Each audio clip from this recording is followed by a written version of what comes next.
ISRO Indian Space Research Organisation ಇಲ್ಲಿ office ಜಾಬ್ಸ್ಗಳಿಗೆ ಅರ್ಜಿಗಳನ್ನು ಕರೆದಿದ್ದಾರೆ. ಆಫೀಸ್ ಜಾಬ್ಸ್ ಅಂತಂದರೆ ಟೆಕ್ನಿಕಲ್ ಅಲ್ಲ, ಇಂಜಿನಿಯರ್ಸ್ ಅಂತ ಅಲ್ಲ, ಇದು ಆಫೀಸಲ್ಲಿ ಕುಳಿತು ಮಾಡುವಂತಹ ಕೆಲಸಗಳಾಗಿರುತ್ತೆ. ಇಲ್ಲಿ ಅವರು ಕರೆದಿರೋದು 4 ವಿಭಾಗಗಳಿಗೆ: assistants, junior personal assistants, upper division clerk ಮತ್ತು ಸ್ಟೆನೋಗ್ರಾಫರ್.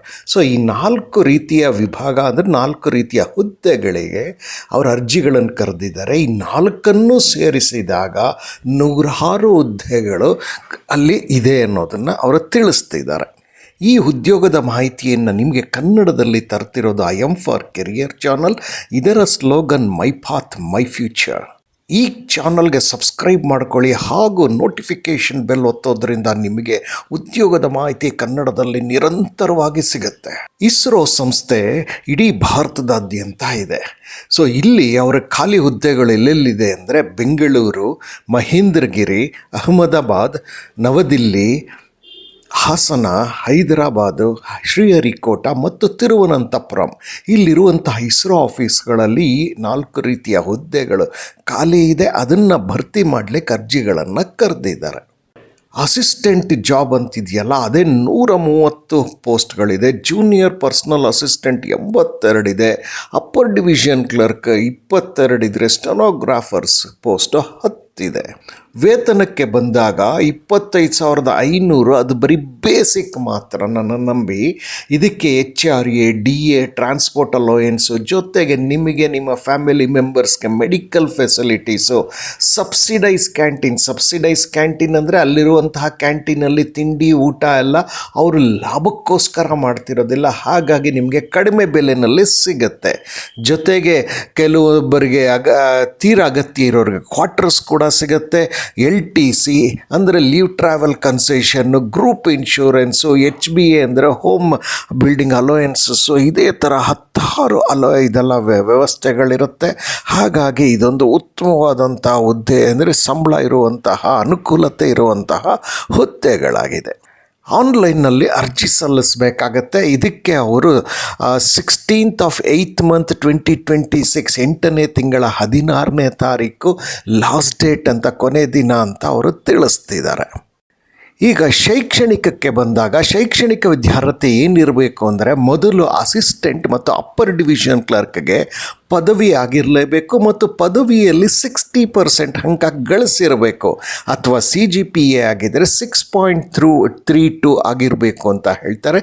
ಹಾಗೂ ಇವತ್ತಿನ ದಿನದಲ್ಲಿ ಯಾವುದೇ ಉದ್ಯೋಗಕ್ಕೆ ಹೋದರೆ ಕಂಪ್ಯೂಟರ್ ನಾಲೆಡ್ಜ್ ಅಂತಾರೆ, ಕಂಪ್ಯೂಟರ್ ಕೌಶಲ್ಯ ಗೊತ್ತೇ ಇರಬೇಕಾಗಿರುತ್ತೆ.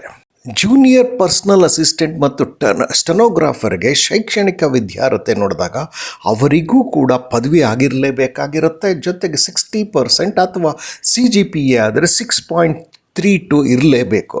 ಅಥವಾ ನೀವೇನಾದರೂ diploma in commercial secretariat practice plus 1 ವರ್ಷದ ಅನುಭವ ಇದ್ದರೆ ನೀವು ಅರ್ಹರು ಅಂತ ಹೇಳ್ತಾರೆ. ಜೊತೆಗೆ ಇಂಗ್ಲೀಷ್ ಸ್ಟೆನೋಗ್ರಫಿಯ ನಾಲೆಡ್ಜು ಮತ್ತು ಕಂಪ್ಯೂಟರ್ ಕೌಶಲ್ಯ ಬಹಳ ಮುಖ್ಯ ಇರುತ್ತೆ. ಇಲ್ಲಿಯವರೆಗೂ ನೀವು ಈ ಉದ್ಯೋಗದ ಮಾಹಿತಿಗೆ ಲೈಕ್ ಬಟನ್ ಕೊಡದಲ್ಲೇ ಇದ್ದರೆ ಕೂಡಲೇ ಈಗ ಕೊಡಿ, ಹಾಗೂ ಕಡೆಯಲ್ಲಿ ಎಲ್ಲರೊಂದಿಗೆ ಹಂಚಿಕೊಳ್ಳಿ.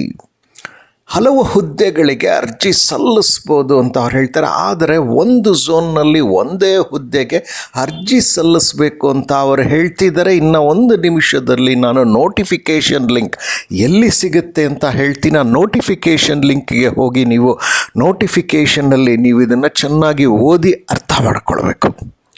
ಸರಿಯಾದ ಇಮೇಲ್ ವಿಳಾಸ, ಮೊಬೈಲ್ ಸಂಖ್ಯೆ ಮಾತ್ರ ಕೊಡೋದು ಕಡ್ಡಾಯ ಅನ್ನೋದನ್ನು ಅವರ ನೋಟಿಫಿಕೇಷನಲ್ಲಿ ತಿಳಿಸಿದ್ದಾರೆ.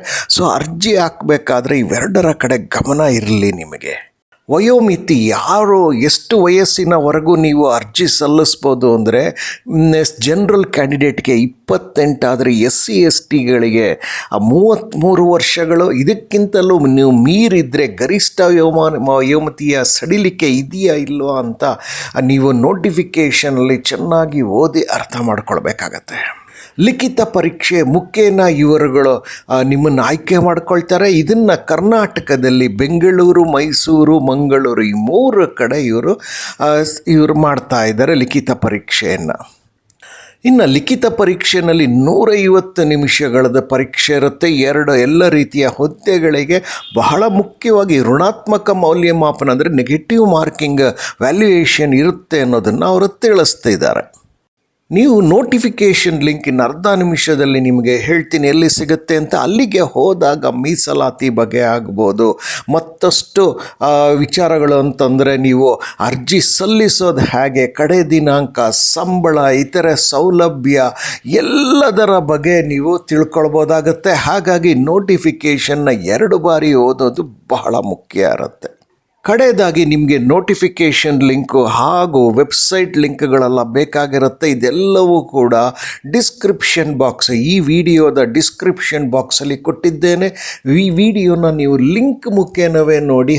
ಆಗ ಮಾತ್ರ ವಿಡಿಯೋ ಕೆಳಗಡೆ ನಿಮಗೆ ಡಿಸ್ಕ್ರಿಪ್ಷನ್ ಬಾಕ್ಸ್ ಕಾಣಿಸುತ್ತೆ. ಅಲ್ಲಿ ನಾನು ಎಲ್ಲ ಲಿಂಕ್ಗಳನ್ನು ಕೊಟ್ಟಿದ್ದೇನೆ. ನೋಟಿಫಿಕೇಷನ್ ಲಿಂಕ್ಗೆ ಹೋಗಿ 2 ಬಾರಿ ಓದಿ ಅರ್ಥ ಮಾಡಿಕೊಂಡು ಅರ್ಹರಿದ್ದರೆ ಕೂಡಲೇ ಅರ್ಜಿಗಳನ್ನು ಸಲ್ಲಿಸಿ.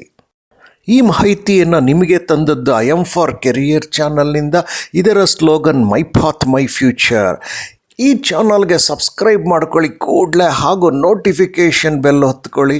ಅದರಿಂದ ನಿಮಗೆ ಉದ್ಯೋಗದ ಮಾಹಿತಿ ನಿರಂತರವಾಗಿ ಸಿಗುತ್ತೆ. ಇಂತಹ ಉದ್ಯೋಗದ ಮಾಹಿತಿಗೆ ನೀವು ಲೈಕ್ ಬಟನ್ ಕೊಡೋದನ್ನು ಮರಿಲೇಬೇಡಿ. ಕೂಡಲೇ ಕೊಡಿ ಒಂದು ಲೈಕ್ ಬಟನ್, ಹಾಗೂ ಎಲ್ಲರೊಂದಿಗೆ ಹಂಚಿಕೊಳ್ಳಿ.